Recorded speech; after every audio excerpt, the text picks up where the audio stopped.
UK Prime Minister Boris Johnson is facing calls to resign from members of his own party. The leader is embroiled in controversy for attending a party at 10 Downing Street in May of 2020. At the time, the country was under a strict government-imposed lockdown. About 30 people are said to have been at that event. A senior civil servant is currently conducting an investigation into behavior at the official office and residence. So Imtiaz Tyab is here to explain more about the political tensions across the pond. Hey, Imtiaz, I'm glad you're here. We were just kind of joking about how this whole incident has given birth to all manner of memes, Twitter and the rest of the internet. Thanks, Boris Johnson. But this is actually pretty serious. I mean, the UK was under a pretty strict lockdown at the time. You weren't allowed to associate with people outside of your immediate bubble, your family, essentially. And clearly, there was a BYOB event happening. Imtiaz, detail a little more for us. What is the Prime Minister being accused of doing? Yeah, hey guys, good to talk to you. Yeah, a birth of a million memes, and we will get to the memes in a second, but let's start with the serious stuff. Look, this was the darkest days of lockdown in 2020, right? It was May. We'd been stuck at home, government mandated stuck at home for many, many weeks at this point. You know, this was a difficult time for a lot of people. This was before vaccines. This was before booster shots. So when we were all at home, the Prime Minister's office was having a, quote, bring your own booze party in the back garden of the Prime Minister's residence. Around 100 people were invited. We understand about 30 to 40 people turned up. And the way it's being seen here in the UK by a lot of people is basically this is a slap in the face to everyone in Britain who followed those rules to a T. And that understandably has triggered a lot of rage because, you know, there are now multiple instances where the British public were told to follow government-mandated lockdown rules, but the Prime Minister and his staff just weren't. And these were rules which were meant that, you know, people couldn't gather with each other. You know, they couldn't be present at hospitals when loved ones were dying. They couldn't visit their elderly parents, you know. They couldn't be with their friends. Kids couldn't go to school. People were essentially locked away because the government told them to, and the very people who told them to lock themselves away were busy having fun at one of Britain's most famous addresses, 10 Downing Street. And so there's this huge amount of rage, this huge amount of anger here in Britain, and really tough questions that are being asked about Boris Johnson's judgment, really, as the leader of this country. That, you know, here's the man who was, you know, essentially calling the shots in the middle of a pandemic, and yet this is what was going on inside, you know, where many of these decisions were being made. And as we've been saying, that's triggered an awful lot of fury. Yeah, here in the United States, as you probably know, Imtiaz, we faced something similar when back in November of 2020, California Governor Gavin Newsom was spotted at a restaurant dining, and he may have even fudged the truth when he suggested that it was outdoors, when it turned out it kind of really wasn't. And ultimately that led in part to a grassroots attempt to recall the governor. And so this is something that for ordinary folks, they've been very concerned about, that there are politicians, regardless of their political stripe or their political leanings, red or blue, conservative or labor, that they say rules for thee but not for me. So here's Boris Johnson apologizing in Parliament yesterday. Mr. Speaker, I want to apologise. I know that millions of people across this country have made extraordinary sacrifices over the last 18 months. I know the anguish that they have been through, unable to mourn their relatives, unable to live their lives as they want, or to do the things they love. And I know the rage they feel with me and with the government I lead when they think that in Downing Street itself, the rules are not being properly followed by the people who make the rules.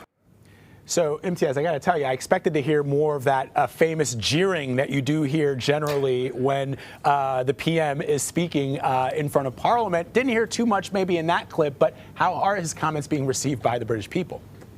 Yeah, the famous "ya boo" in Parliament. Look, there's two things going on. Obviously, as we were saying earlier, it did spark a million memes. You know, you see on social media, you know, the Prime Minister has really been slated for this apology because essentially it was a sort of a sorry, not sorry kind of apology where he almost essentially inferred that he went to the party not realizing it was a party, calling it, quote, a work event. And a lot of the memes are basically of people standing in front of huge bottles of booze and, you know, in booze shops saying, I thought it was a work event. But this is more serious side of things for this Prime Minister, which is pretty tough for him, is that, you know, you got to just newspaper headlines. I mean, they're pretty scathing. I mean, you know, and it's really worse because, you know, a lot of these tabloids, some of them which are really kind of, you know, kind of gentle when it comes to reporting on Boris Johnson or indeed his party, you know, are also being quite scathing about him. In fact, one of the headlines reading disgrace after, you know, the Prime Minister went to Parliament, said he, quote, didn't realize that the event in the back garden of 10 Downing Street on the 20th of May 2020 was an actual party. You know, people are pretty, you know, incredulous about this. And this is, of course, his defense at a time where, you know, he basically, you know, is being questioned for his judgment and for his word. And you know, again, this whole sort of sorry, not sorry thing that he's kind of being accused of. And many people are sort of describing this apology that he read out as almost sort of lawyered to the T to sort of prevent him from facing any problems later in the day. Whatever the case, I suppose what's more worrying for him, again, as we've been saying, is that the coverage seems to be turning again in these more conservative, you know, newspapers and indeed pundits who are essentially now running headlines and articles featuring people who are essentially calling on him to resign. Calls that are even coming, as we've been saying, from senior figures within his own party. But generally, though, I think when you speak to most people, the general sense seems to be this real sense of exhaustion and exasperation of a leadership that just lurches from one embarrassing controversy to another at a time which is so stressful and so difficult for so many people. We are still very much in this pandemic, and many people we've been speaking to and indeed have been hearing, you know, across radio and TV and indeed online are really asking this one singular question: where are all the grown-ups? You know, Boris Johnson has sort of crafted like a political image of this guy kind of stumbling and stuttering blonde bombshell his way into success, and somehow it all just works out and things kind of slip off of him. But I feel like he's taking on some really harsh criticism, as you point out, particularly from members of his own party. I mean, are people seriously considering I don't know, a vote of non-confidence, or are they seriously considering steps beyond criticizing him and finger wagging? Yeah, look, Emery, you hit the nail on the head. Boris Johnson occupies a political space unlike any politician here in Britain.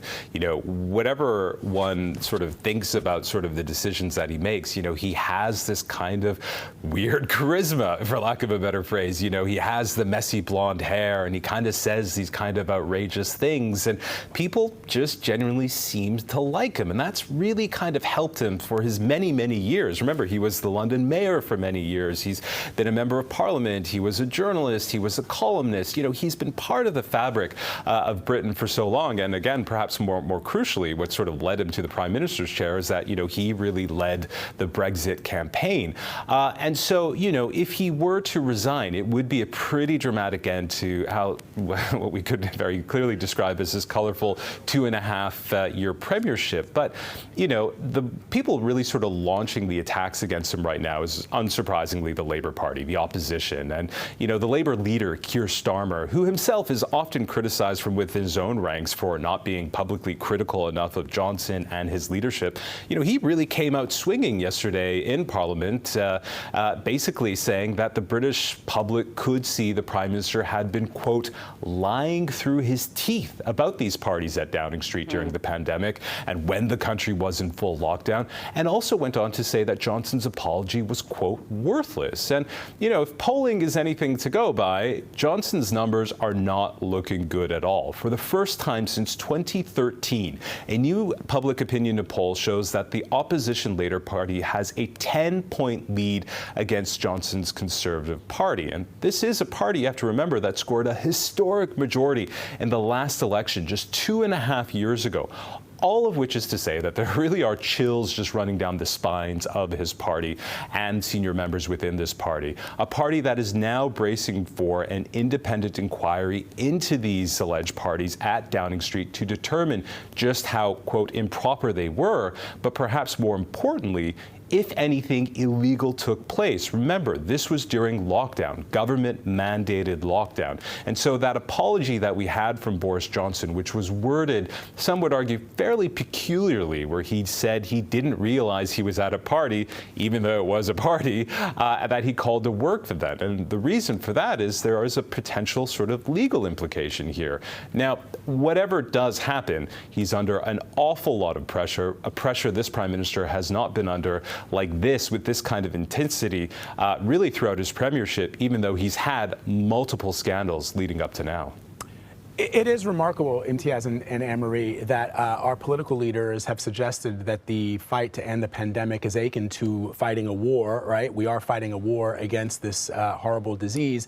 And yet in the past, our leaders, our political leaders have presented an image to the public that they are just like us, that they are doing the things that they're asking us to do. I famously saw Franklin Delano Roosevelt ration book at the Roosevelt Presidential Library, his ration book during World War II, when the President of the United States had asked all Americans to ration food. The President of the United States was also doing something similar. In Britain, as we all know, King George VI, along with Princess Elizabeth and Margaret, Princess Elizabeth, now Queen Elizabeth II, was driving a truck, volunteering to help the war effort, just the way that the royals and Winston Churchill had asked all Britons to do. And now we're living in a very different world where we're seeing behavior like this, as we referenced Gavin Newsom and now the Prime Minister of Great Britain. It really is remarkable how far we've come. Imtiaz Tyab, always great to have you, my friend. Thanks for being with us. This was great. My pleasure, guys.